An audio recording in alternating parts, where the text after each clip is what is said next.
আচ্ছা, আমার মতো কি অনেক মানুষ এমন আছে যারা গ্রামের জীবন পছন্দ করে? দূরে কোথাও ছোট্ট একটা ঘর, কুঁড়ের ঘর, মাটির ঘর, যেখানে শাকসবজি সবকিছু চাষ হয়। কত সুন্দর সিম্পল একটা জীবন। আমার বরাবরই গ্রামীণ জীবন অনেক বেশি আকর্ষণ করে।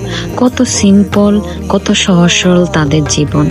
তাদের মধ্যে নাই কোনো হিংসা, নাই কোনো কলরব। তারা দুবেলা দুমুঠো ভাত খাওয়ার জন্য বাঁচে।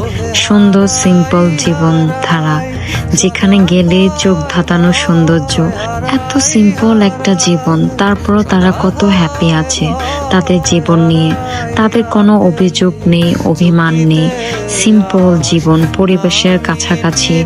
তারা গরু পালে, হাঁস মুরগি পালে, শাকসবজি রোপণ করে, নিজের ক্ষেত থেকে সবজি তুলে খায়। এর থেকে সুন্দর আর কি হতে পারে?